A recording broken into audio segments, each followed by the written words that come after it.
wants to start? Natalie? Natalie Obiko-Pearson from Bloomberg News. You mentioned the upward revisions to business investment were unexpected. Do you think this will result in higher potential growth estimates from the Bank of Canada? Well, that's exactly the kind of complicated question that the staff are working on right now. Some of this revision is going to, it depends on what part of the investment field it's in. A lot of it, as I mentioned in my remarks, was engineering structures, so that then gets applied to certain depreciation rate, unlike machinery equipment, for instance. So it's a different treatment depending on which part has the biggest revisions. Actually, the machinery equipment part was revised down. So it's a mix of things that are going on in the data. So I really can't speculate at this time. That's why we do the process like we do, not incrementally, but everything all at once. And all those new data points that we've had since will all be evaluated against each other all at one time. So 2 weeks. Do you have a follow-up? Go ahead. The fourth quarter data has been surprising to the downside and is tracking below the Bank of Canada's estimates. What's your assessment of the early economic activity data for the fourth quarter? Yeah, so again, I don't like to give a running commentary, but just to indicate how complicated that can be. As was mentioned this morning, we had some unusual weather in that quarter. We've had some strikes, we haven't had strikes for quite some time in the data. That affects things. Taking another, for instance, retail sales is not the same thing as retail purchases, even though we treat it as if it is.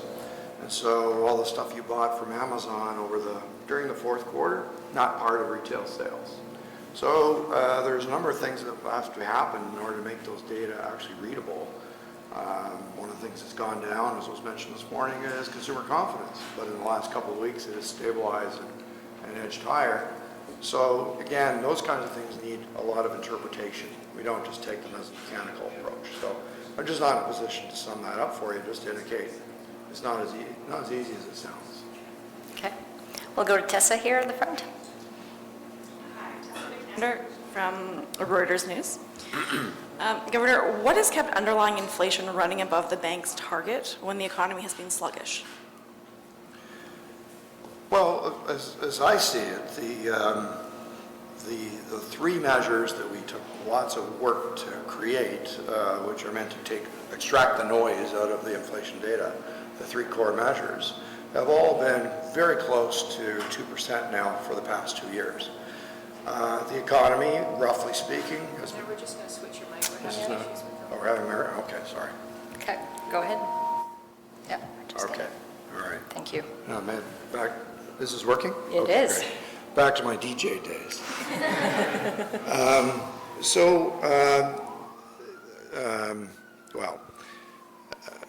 The inflation, as I see it, as I said, for about 2 years now, almost 2 years, it's been very close to 2%, and the economy's been very close to its capacity.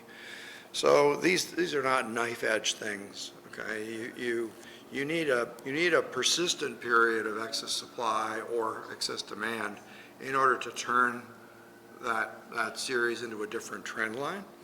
And so we haven't had anything like that. So it's just been in that neighborhood for some time. So it's kind of like I'm arguing against your premise that it has not been, there's no puzzle there.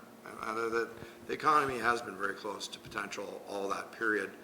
And we can argue about whether there was a gap, 0.1 or 0.2 and so on, but those are small things in that kind of space that we use. Do you have a follow-up? Yeah.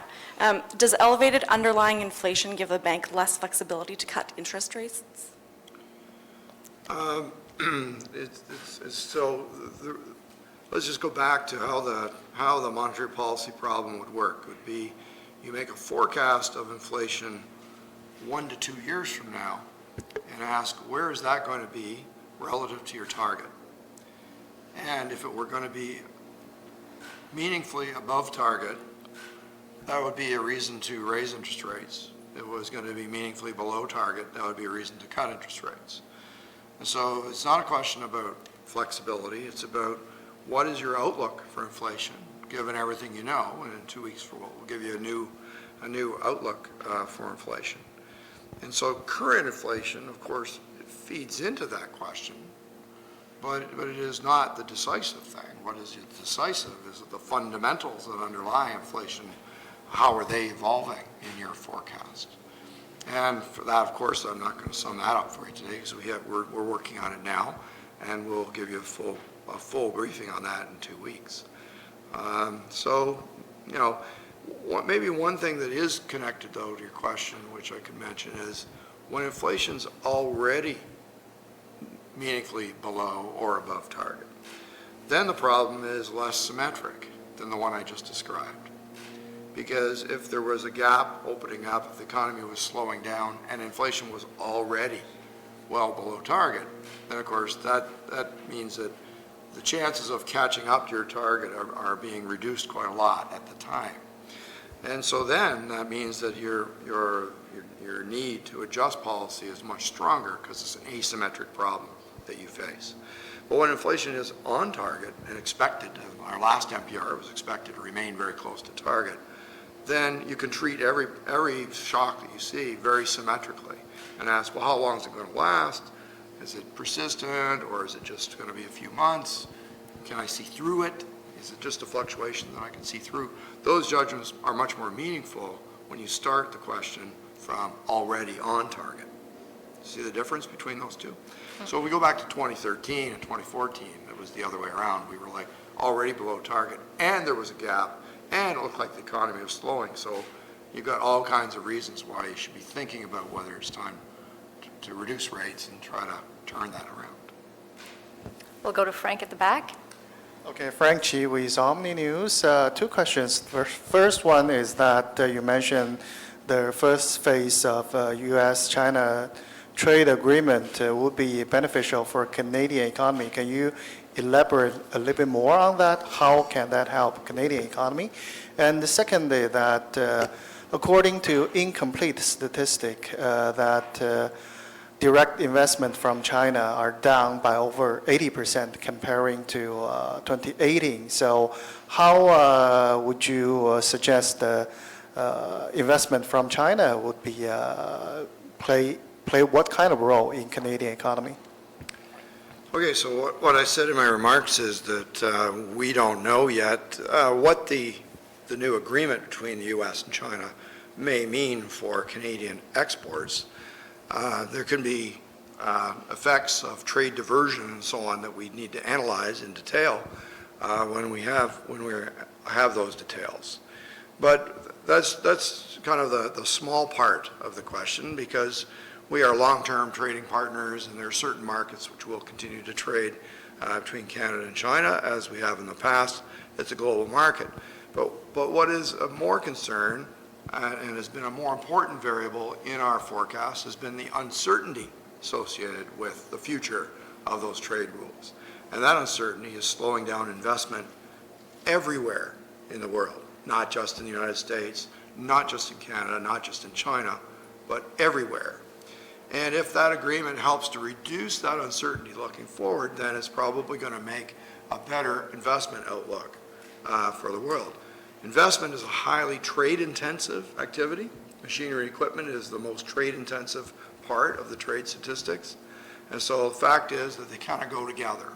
So if investment spending was going to pick up, international trade would also pick up at the same time, globally.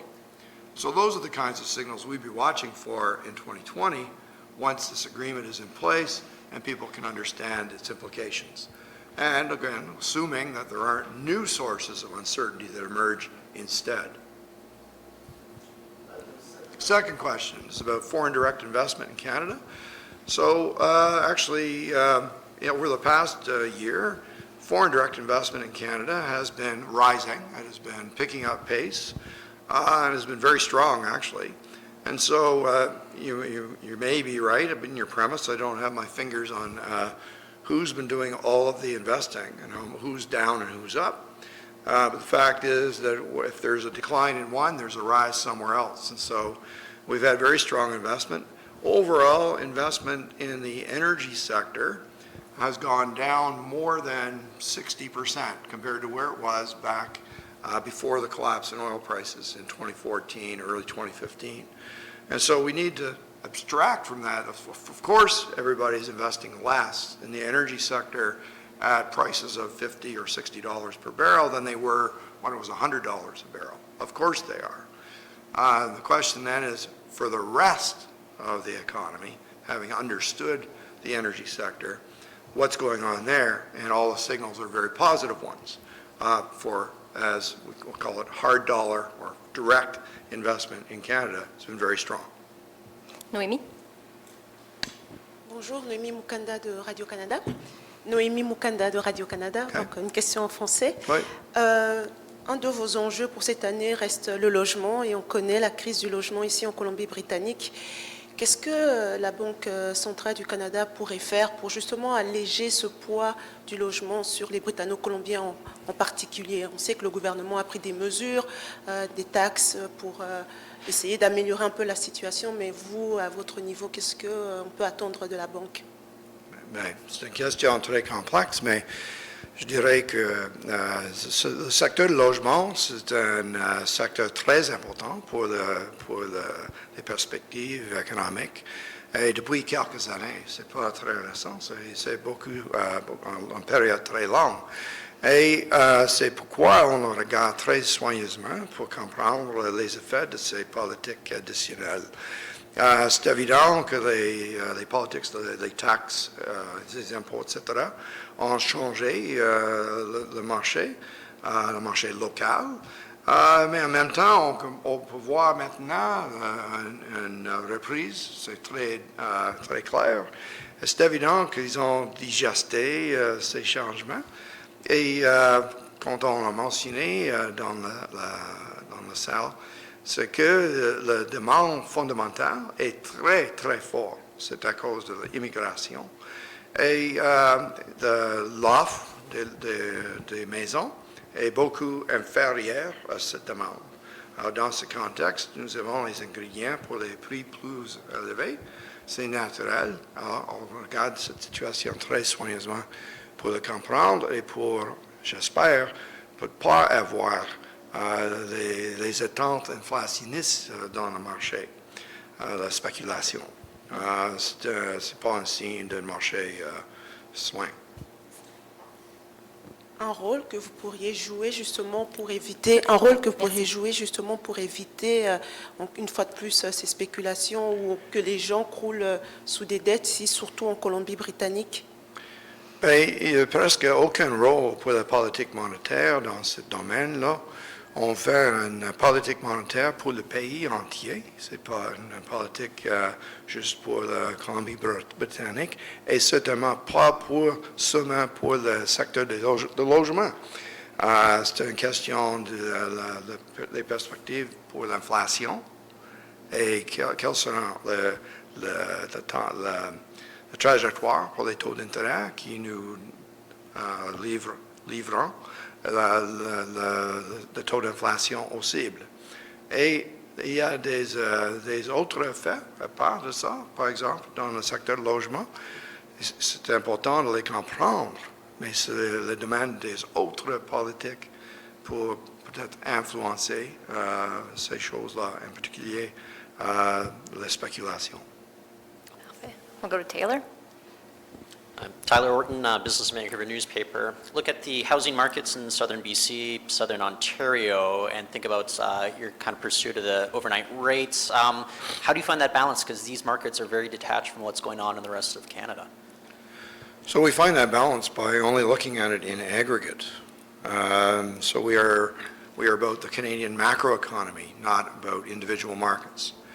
So of course, what we're trying to do is to condition all of our analysis on our understanding of the underlying financial vulnerabilities. So that fuels that conversation. But I can assure you that that is not going to distract us from job one, which is to stabilize the macroeconomy and to, through that, to achieve our inflation targets. So as I was just mentioning, we see the implications for certain housing markets as kind of a side effect of that primary mission. So it can play a role at the margin. It can play a role if there's a consistency between what may be desirable from those markets' point of view and the macro question that we face. So if it's, let's say, if all the housing markets were slow and the economy were slow and inflation was going to undershoot target, well, that would be a recipe for lower interest rates, right? But if you got a mix of things, which you have hot housing markets in some areas, cool housing markets in other areas, and the economy is more or less at potential, then you're kind of in that ballpark. Well, inflation's on target and it looks like it's going to stay on target. That's a recipe for not adjusting interest rates. So it's a macro question. Those, if you like, local effects can't be influenced really by that single instrument that we have. We have got to, as what happened 2 years ago, other policies come along and change that landscape and make the financial vulnerabilities less. So B20 guidelines come in. That means every new mortgage granted since then is a more sustainable mortgage than the mortgages that were being granted before. And that over time means that the stock of debt becomes more sustainable, less vulnerable through time.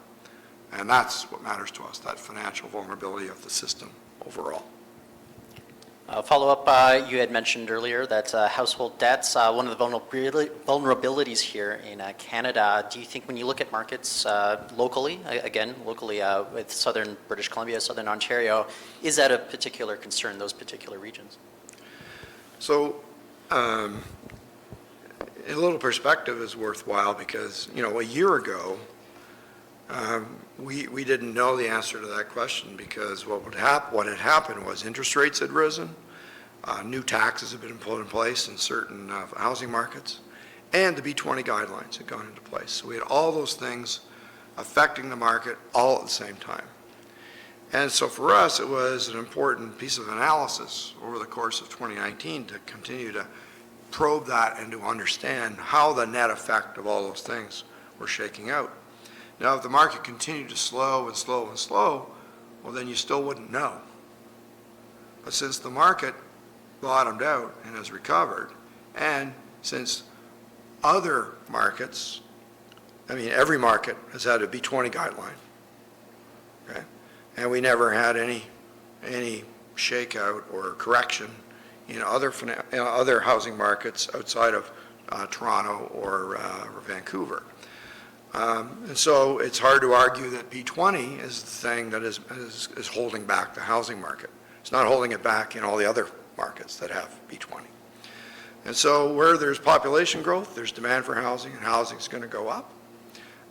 If there was speculative behavior going on, which there seemed to be in Toronto and Vancouver, some combination of these things seems to have rubbed it out.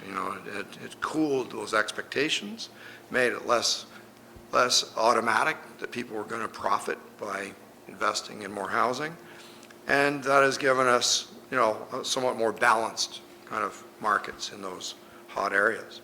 But that's about as far as I can go at this stage. We'll continue to watch what I think is most important to us is the fundamentals. And as I said in my talk, those fundamentals remain very strong, primarily because of immigration, but also because interest rates are still quite low. And building houses is not keeping up to that demand. So we have still the ingredients that could give rise to more speculation, so we'll be watching that closely. And I'm hopeful that that doesn't happen, that people have learned from this most recent experience. So we're running out of time, but we'll go for one last question with Manpreet. Gouverneur, I'm from Red FM Radio, and I'm sorry I missed your previous session, so I don't know whether this question has already been discussed.